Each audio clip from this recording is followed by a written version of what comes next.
he didn't do what he had advised his people to do, fell off and impaled himself on rebar coming out of a footing. Everyone that was there was affected. Everyone who heard about it was affected. Everybody who saw it was affected.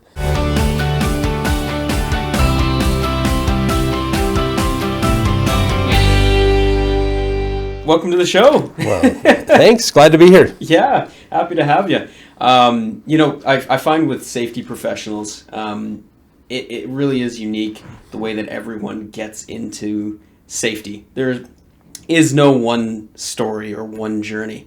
For those of us in the audience who maybe aren't familiar with your journey and where you've been in your career, which is extensive, how have you gotten to where you are today? Well, certainly I started as a banker, as a financial institution CEO, and served in that capacity for 30 plus years. And then went into leadership consulting, elected official, the mayor of a city. And from there, really arrived in safety, not because I had a keen mind for safety or workplace accidents or anything like that, but I'm a leadership guy. I'm a project guy. I'm a guy that takes companies or environments that are operating inefficiently or without financial success and turn them around. And so that's how I got into this situation. Aztec had great reputation. Astec Safety had a phenomenal team, but they were struggling financially. And I got involved more as a generalist, as a CEO who knew business and maybe knew how to create culture, and took the company from there in March of 2016. Beautiful. Let's talk about culture a little bit. When it comes to your philosophy around safety, I know that you've previously said it's more than just checklists and hard hats, right? Can you tell us what really takes safety to the next level? Well, we all understand that our most valuable resource is human, and human resource. It's not the machinery, it's not the equipment, although a good portion of our business today is protecting buried infrastructure, billions of dollars of buried infrastructure. But when we look at culture, it's no different in safety than it is in anything. It's about inclusion. It's about allowing everyone to have influence, respect them. And really, we overuse terms like servant leadership, but that is more and more important as we see 3 to 4 generations in the workplace all at the same time. So how do you engage? How do you lead? You're not going to do that by directing people. You're going to do that by including them, by giving them a reason to look in the mirror and see value in the work they do. And most importantly, we all have mothers, brothers, sisters, aunts, and uncles that are hoping to get home from work safely. When it comes to identifying workplace culture, when you're walking into an organization, what are some of the key things that you're doing to really get a good sense of the safety culture that's there? Well, particularly when it comes to safety, do people see it as an impediment? Do they see it as something to work around? Do they see it as something they just have to satisfy? Or are they proud of their safety programs? Are they proud of the way that they protect their people? Do they care deeply about those outcomes? And usually, as weird as this is the work sites and is the job and the office areas clean, orderly? Is there a general respect among people? Is everyone heard? And when you see those things, then you know that people at all levels in the organization will be heard when it comes to safety. Right. And when it comes to planning their safety, and when it comes to safe work habits. Do you have any turnaround stories that come to mind when you were thinking of you seen a place that maybe didn't have that culture in place, and then you were able to make a change there? Yeah, unfortunately, in many cases, it comes after an incident. Right. And that's the scary part or the bad part of safety sometimes, and how we get branded at times when we're in the safety business as ambulance chasers and things like that. But it often comes after bad events. I was on the board of directors of a post-secondary institution, and we were at a board meeting, and earlier that day, a fellow had given a safety talk on fall protection and what have you to his staff, tailgate meeting and a little bit of an update and a safety meeting. The next day, he didn't do what he had advised his people to do, fell off and impaled himself on rebar coming out of a footing, and was dead instantly.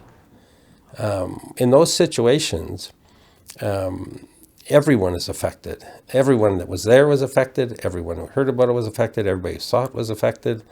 And when you talk about is it cost effective, I mean, everything shuts down. Everything starts over. And people work differently. They relate differently. The thoughts about that building that was being built is different to this day. When I go there and stand in front of that location, I don't see a beautiful building. I remember the poor guy who didn't follow his own instructions, didn't put his harness on, said he was just going up to touch base with somebody for a second, fell off the scaffold and impaled himself and was instantly killed. It's just crucial to be able to demonstrate and kind of lead by example.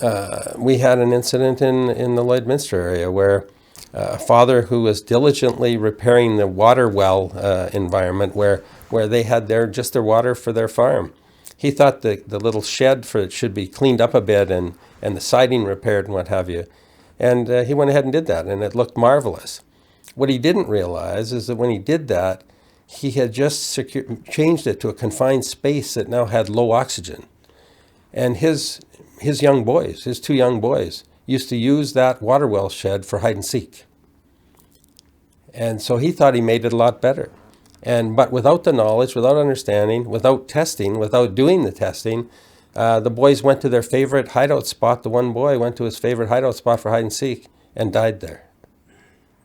Those are how you instill safety culture and thinking and what have you. And then you look at it from the other perspective. Half of our business is really damage prevention more so than safety, and they're very distinct and different in a sense that in damage prevention, you're protecting physical assets. Now, physical assets that are vital to the way we live.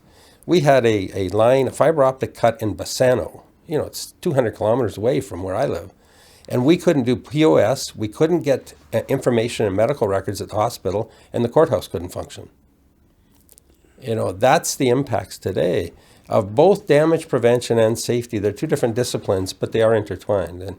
And good culture often comes from these events, unfortunately, and people realizing the importance. And we do see, obviously, innovative leaders who understand the value of culture and servant leadership, and they can advance safety culture in those environments. But it oftentimes, unfortunately, comes after an incident that affects people in a difficult way. I had a fella who went in to check. He was just driving home from work late at night, was in a hurry. His wife had called and said, food's on the table. I just got to check one well site. He walks in, instantly overcome with H2S. On the way down, as he goes to fall, he hits his head, which further exacerbates the problem. And he dies more or less instantly from H2S. When they go to the job site, when they go to find him, his gas monitor is not with him, sitting on the seat of the truck. These are things that will reinstill why it's important to take the steps, why it's important to do these things. So, I've experienced these things. I've been involved in investigating them with our team. And that's what motivates me today, beyond building a great company, beyond building and partnering with great organizations like BIS and the work that we've done to make our company successful as partners. It's those real world examples, those kids, those people, those fathers, those uncles, those mothers that did not return home safely. Hearing those stories makes it real. Mm-hmm. What have those reactions been when you're going around to talk to different organizations and share those stories? Does it kind of, you see it almost? Yeah, they can relate to, when you look at someone and you see over their shoulder their brother or their mother, their child, you realize that every one of us represents a group that would be devastated with an injury or a loss to any one of us. And we as employers have a responsibility to make sure that for every one of those people that's looking over your shoulder right now, mothers and fathers and brothers and nephews and so on, that we get you home safely to them. Absolutely. And that's what we do. That's what we do at Aztec, and that's what we do leveraging our partnership with BIS.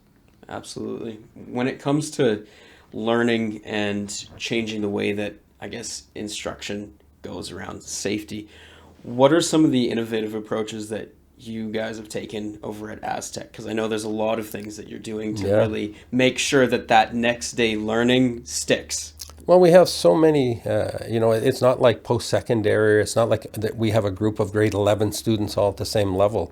We'll have people that are English as a second language. We'll have people that are PhD. We'll have people that are first-generation Canadians. We'll have people that have limited, if any, education beyond grade 6, 7, 8.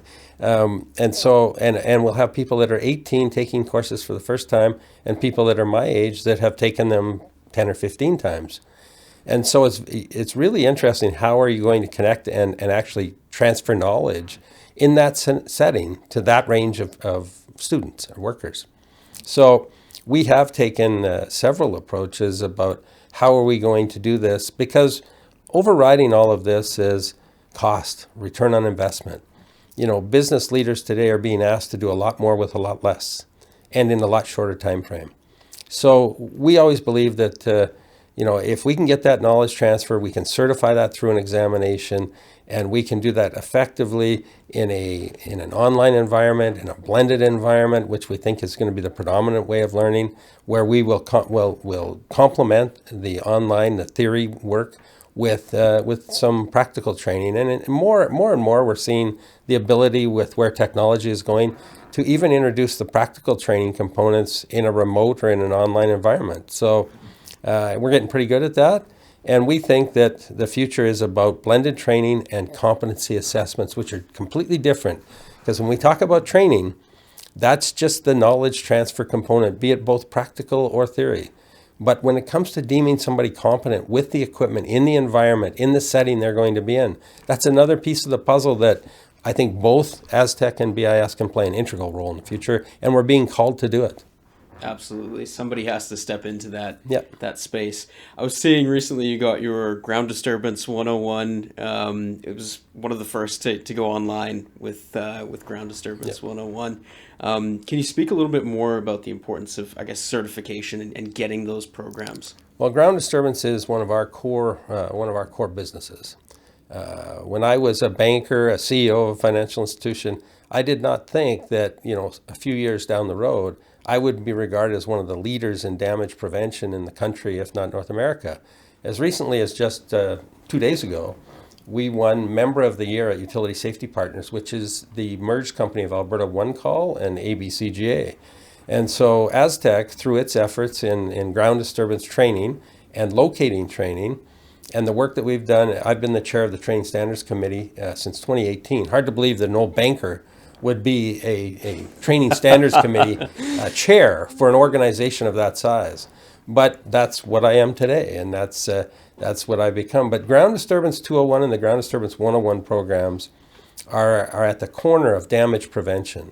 When it comes to protecting buried assets, which you can only imagine how many assets are buried and how many billions of dollars we're talking about, and how much we all rely on those buried assets. $1 billion a year annually is the rate. There's, I think, billions of damage, yes, done. Yeah. And when you think about all the buried assets from fiber optic to water to power to sewer, all of those essentials that every time that someone disrupts the ground, every time somebody is going to use a tool, an automated tool, a piece of machinery to disturb the ground, we have to be cognizant of what is buried.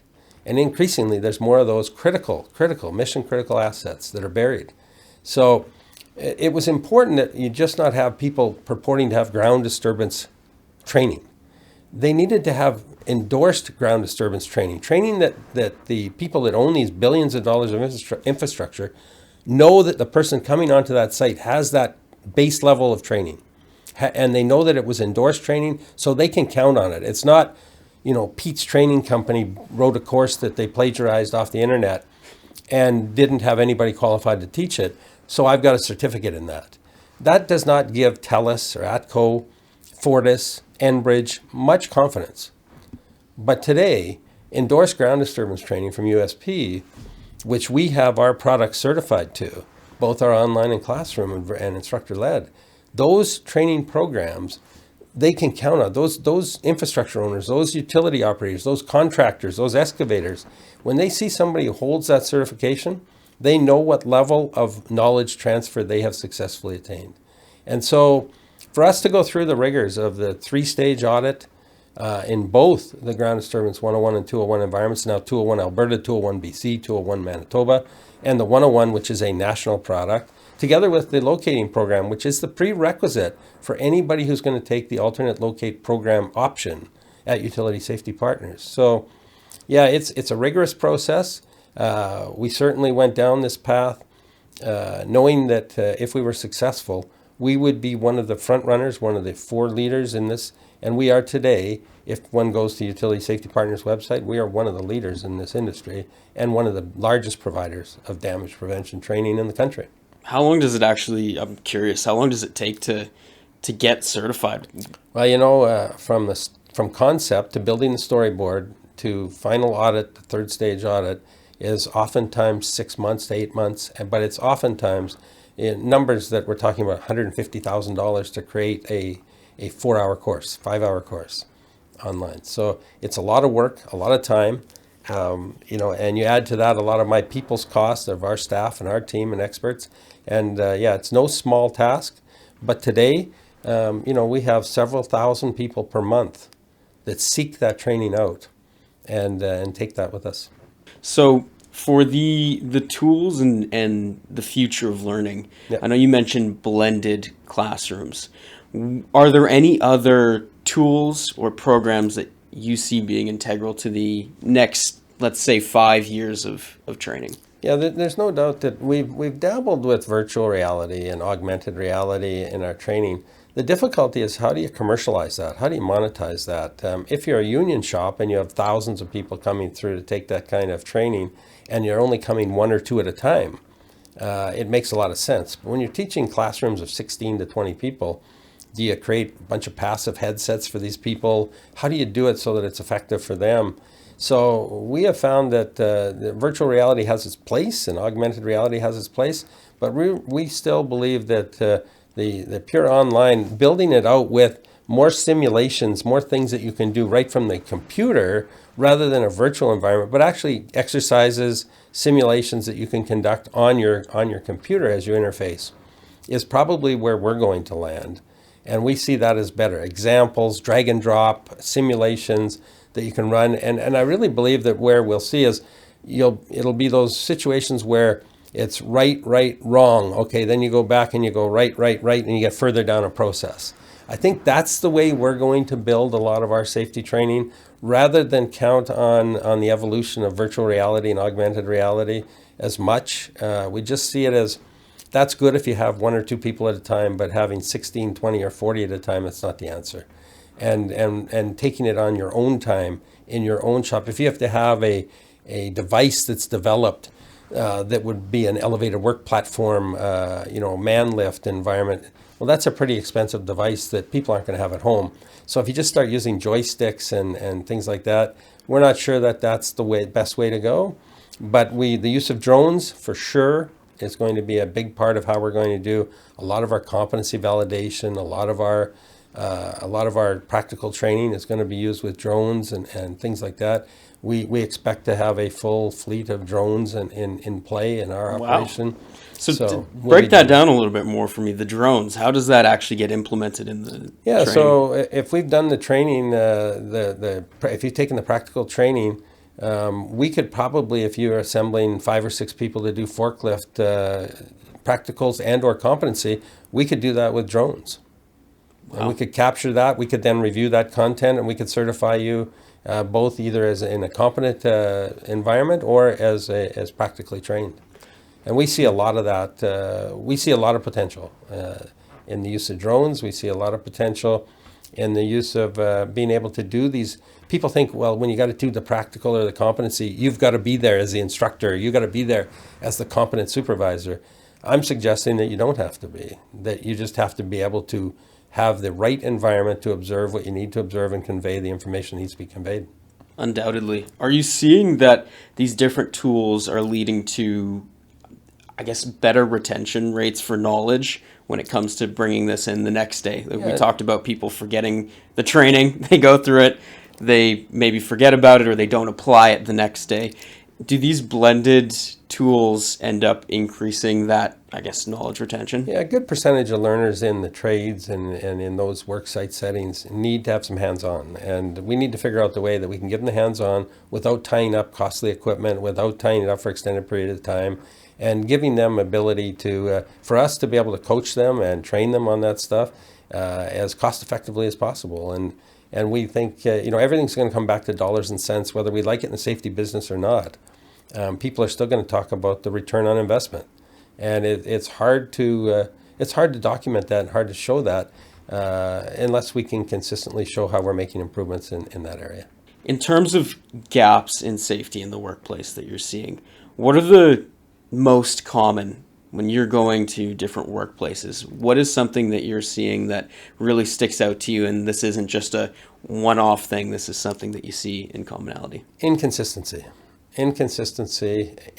irregular rhythm of applying not just the training, but then the follow-up, the spot audits, the observation by competent supervisors. Just the inconsistency, and that's really created by, for every two of me that are leaving the workforce today at age 65, there's only one person demographically that's coming into the workforce. The baby boom was a glut like this. The baby boom now is being replaced with we always knew my entire professional career that the situation when we all aged out was going to be difficult to replace us the same way. So that what happens is if two of me go out and only one comes in, there's somebody doing twice as much work with half the resources.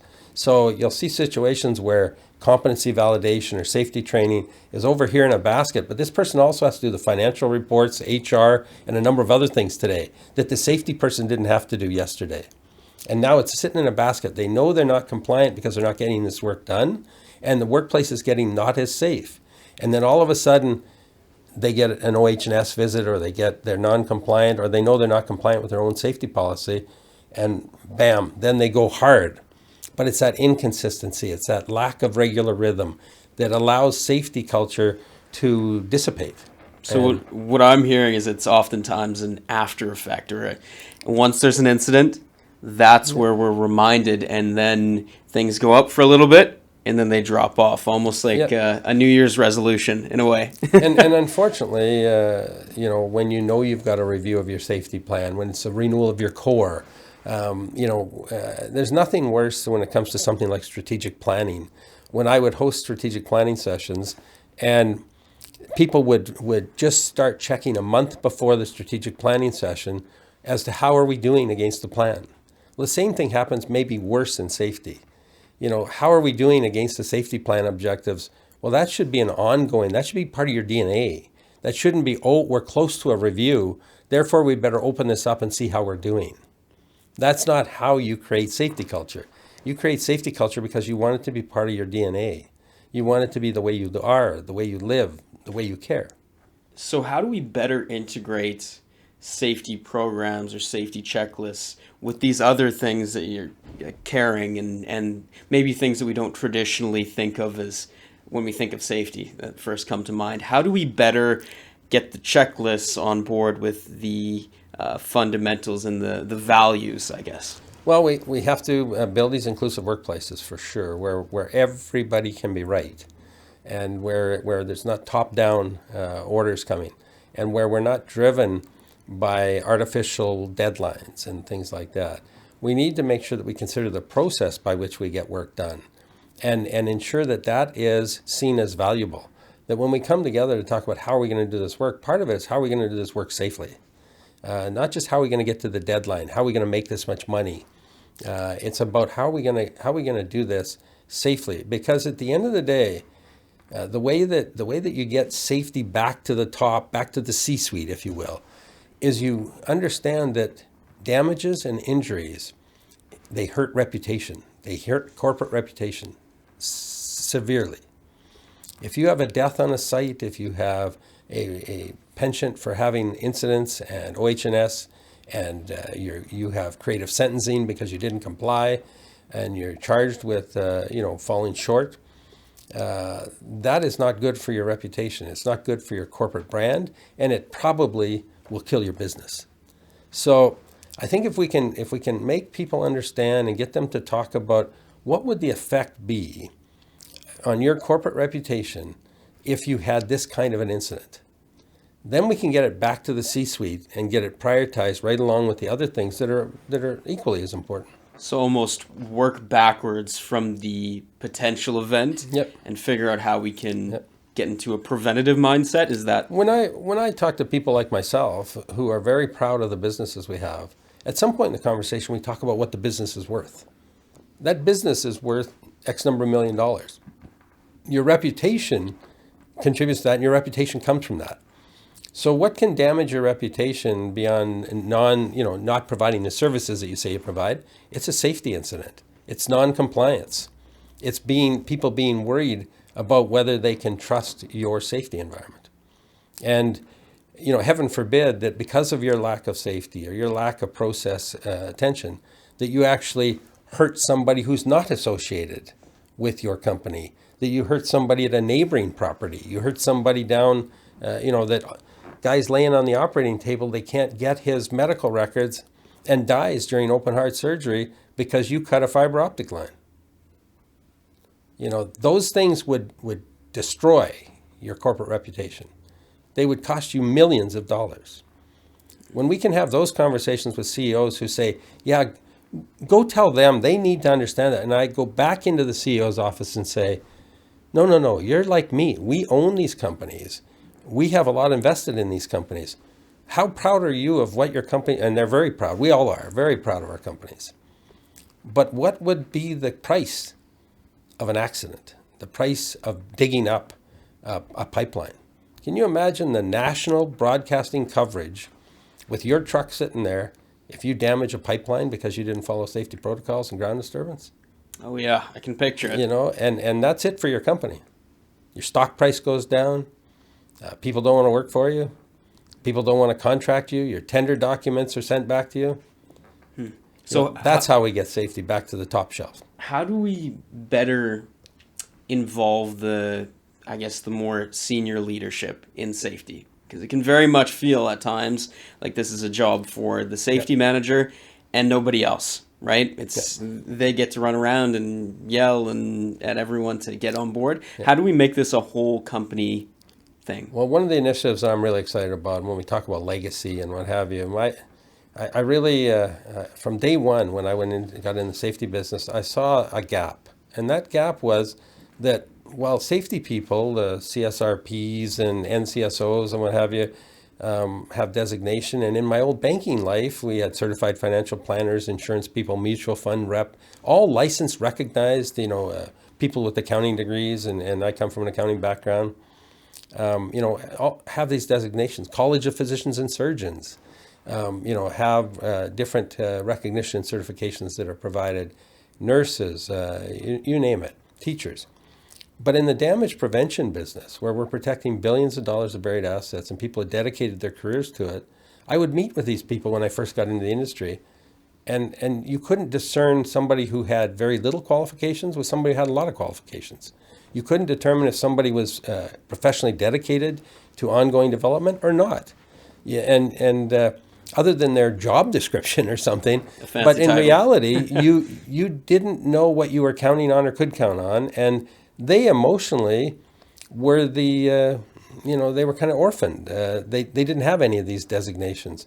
So I've been working hard with the Training Standards Committee at USP and as a chair of it for a number of years now to create a damage prevention professional certification program.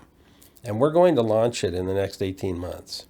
And then I think you will see a total uplifting of the profession and the ability to attract and retain and keep the very best so that we can protect these mission critical assets that are buried. And so these are the types of things that then I can create governance boards with top executives and say, do you agree that, yes, your utilities and the infrastructure you own is important, but do you agree that in the next 10 years, the most important thing for all of us will be retention of the very best people? And that's going to be the challenge. And if the answer is yes to that, then I think the Damage Prevention Professional Certificate Program, which will include several courses in the core, several electives for specialization, and ongoing CEU responsibilities so that you can continue to be dedicated to professional development. And so I hope that's one of my legacies in the safety training space and in the damage prevention space. I hope it'll be forever tagged to work that I did with an amazing group of people that form the Training Standards Committee. I want to hear a little bit about, in your different leadership roles, 32 years in banking, and then becoming mayor, and then finally Astec.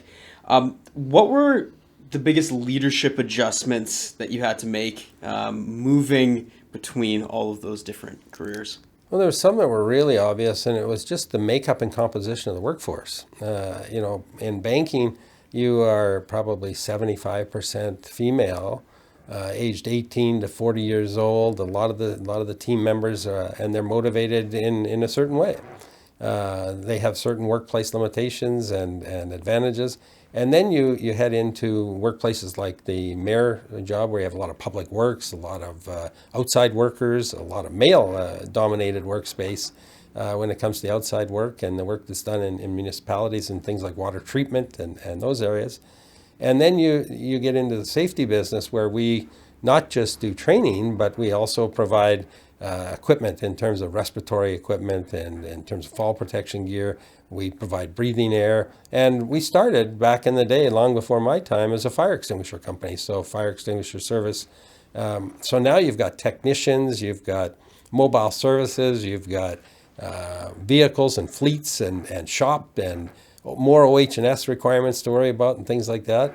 So there was a wider range, both demographically, from an age and from a sex perspective, of the people that we were leading, and different talent levels, different motivators for work, and really had to say, how can I be a more inclusive leader?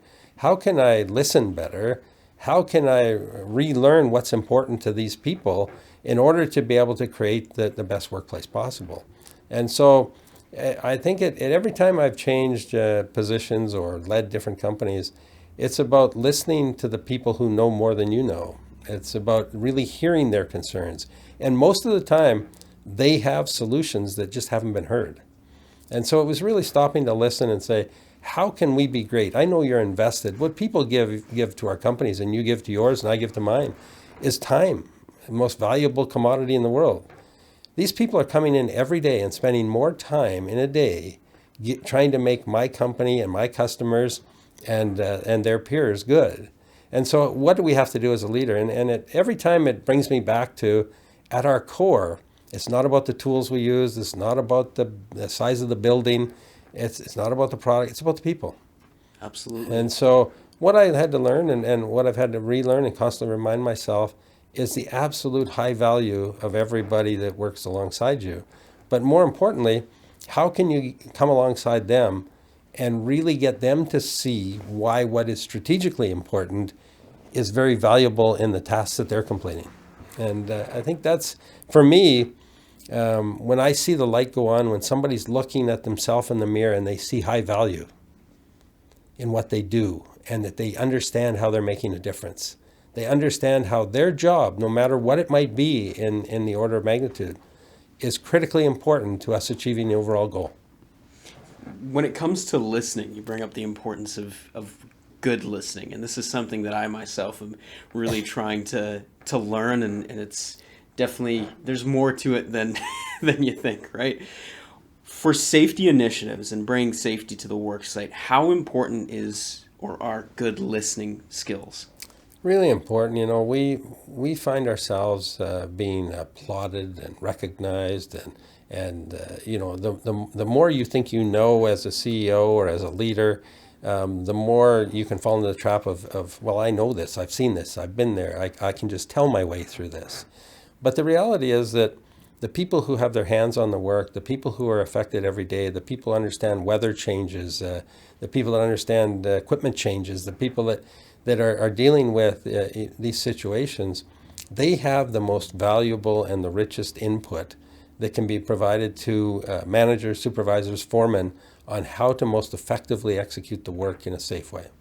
And so I think it's really important that we never devalue somebody's input, We never just throw it to the curb and say we know better, we've seen better. Understand that we can't possibly know better what the people around us are doing every day. There's, this is something that I've thought about, is the collective knowledge of everyone is going to be.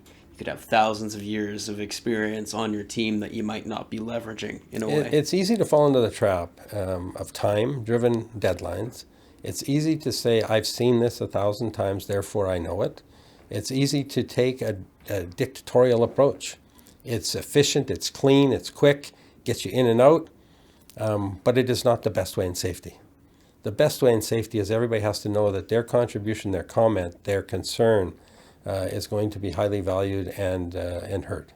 So for those more experienced in the workplace or their career, I mean, we talked about how there is a problem right now where we've got a lot of experienced players in the space right now, but not a lot of newer folks coming in. How do we make sure that we're still following procedures and that safety is a priority when maybe they've done something a certain way for a certain amount of time and they don't necessarily want to change, or they've gotten some preconceived notions? How do we go about approaching those folks? It's interesting that the data tells us that at first people think it's youth and young and first-time employees that make up most of the numbers. And I thought that too. I thought that, the 18 to 27-year-old heading into the trades is where most of the workplace injuries and deaths would occur. But it actually is the first year after somebody moves, relocates to a new job site, or they move to a new company, or they move on to a new work environment, new tool type of thing. And so sometimes what we're seeing is that, the 18 to 27-year-old is actually more amenable to learning new concepts and ideas and pays more attention to it than we might have previously thought. There is young worker initiatives because, yes, they are dying, they are getting injured from time to time, but we actually see the data tells us that it's when people move from one job site or one work environment to another. And it's largely because they become a little lackadaisical because they're relying on past experiences of not incurring an event, not incurring an incident. And they believe over time that, it hasn't happened yet, it probably won't happen. And they get more lax on paying attention to the details of safety. It's about fighting complacency in a way and going in. Yeah, and how do you stay sharp? I listened to Ben Scrivens, previous Oiler goalie and what have you, yesterday at our conference, and he talked about why it's important to do the repetitive things with intensity, why it's important to do repetitive, boring things in drills over and over and over. It's so when it's game time, you get it right. And you can say, well, I can do that, I've done that, I've proved I can do that. But what Ben was talking about yesterday in our meeting was why he had to do the hard drills, why he had to do them over and over. When he could prove he could do them, he had the skill. But by doing them the way that he does them in game-type situations in practice, then he doesn't make the mistakes that you make when it comes time for it. And safety is exactly the same. When it comes to mission-critical situations, are there any stories that stand out in your mind where you were prepared for something that came around and it did make a difference? Yeah, I think one that jumps out at me all the time is we had an unfortunate situation in Lloydminster where we had a fella who was a trucker. He had loaded a loader onto the deck of a flat deck semi-trailer and proceeded to head down the highway.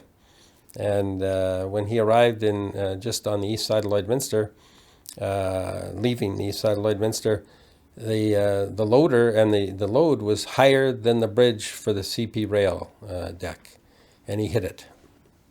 And when you're going 80 kilometers an hour and you hit a railway bridge deck, you stop pretty quickly. And it actually lifted the deck up, moved it onto its side, teetering like this, only held on by the actual rails, the installed rails of the railway up above, and he was stuck there.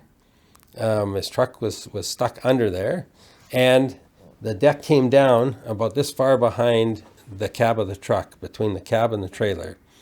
Any other placement of that, he's dead. But of course, you can imagine that everything stopped. Some momentum went forward, but everything stopped. All of a sudden, I'm getting phone calls from the provincial government, from lights are going on everywhere, my staff are running around, and we have this full-scale emergency on Highway 16. And at that point, it called for great clarity of purpose and action, things that we had rehearsed in our emergency planning and what have you. And because we had rehearsed them, because we had tested them on a regular basis, we were able to execute. I went out to the site, I personally inspected, I directed, I approved the expenditures and the activities, created the safe spaces that were required, and took the lead role from start to finish in terms of getting the cranes on site to be able to lift this, be able to get it off of the truck, be able to do the things that needed to be done to be able to keep everyone safe. But one false move there, and there would have been a number of deaths. And so I got a phone call from then Premier Brad Wall's office saying, here's a purchase order. Jeff, you're on the ground. You're going to have to do whatever you have to do. And when you see incidents like that, you realize the training and the preparation that saved lives and in that situation. That's such an incredible story, and it makes it real. I think a lot of what you're saying really brings to the forefront that these things do happen. Oh, yeah. And you've got to make sure that the processes are there, because any misstep along the way, any misdirection, and it can cost lives and people. 30-ton bridge deck right down behind the cab of that truck. Knocked it off, lifted it up, put it right down behind that truck. When that fella got out of the truck, when we got him out of the truck, the driver, he had the safety, the mark of his belt, and of his seat belt right across his chest. And he was quite shaken, quite injured in terms from the impact of stopping that fast. And I said to him, in spite of all of that, I would go straight over right now and buy a lottery ticket. You are one of the luckiest guys I've ever met. You should be dead. That thing should have toppled. The only reason 30 tons didn't topple on top of him and kill him was one railway rail. Yeah. As soon as that was cut, the whole thing flopped over. Would have killed him right where he sat. And so, yeah, when you see those kinds of things, and then you can coordinate the work that needed to be done to get it and take it away and repair it and bring it back and keep people alive, that's why we do what we do.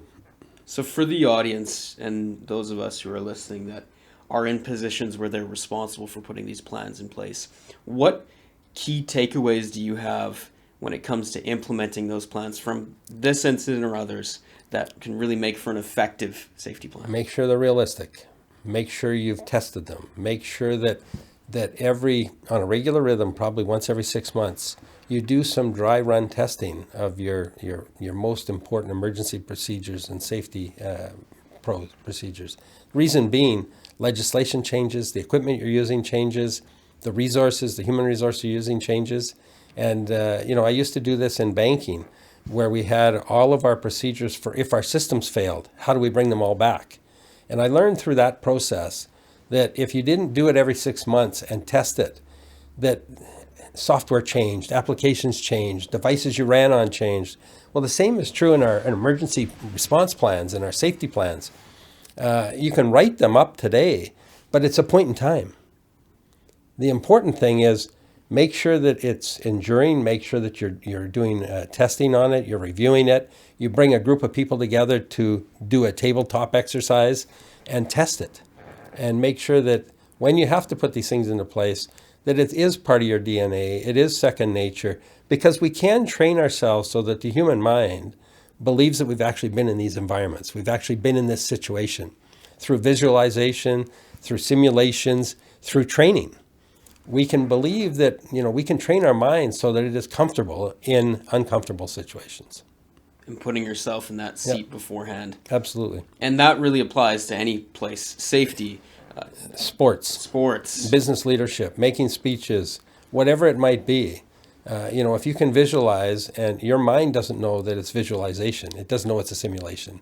It's writing it to memory. It's making you comfortable in uncomfortable circumstances. And really that's, in my mind, that's a key part of safety. Yep. A major incident is not by any means a comfortable situation. No. So being able to do what you guys are doing Yeah. at Aztec and putting the training in place. In all of these situations I've been involved in, the world starts spinning pretty quickly, and people start to forget what they know. And somebody or some group of leadership has to be a common point, a steady point. And that's a responsibility that you take to the office when you're the CEO, when you're in charge of any of these types of activities.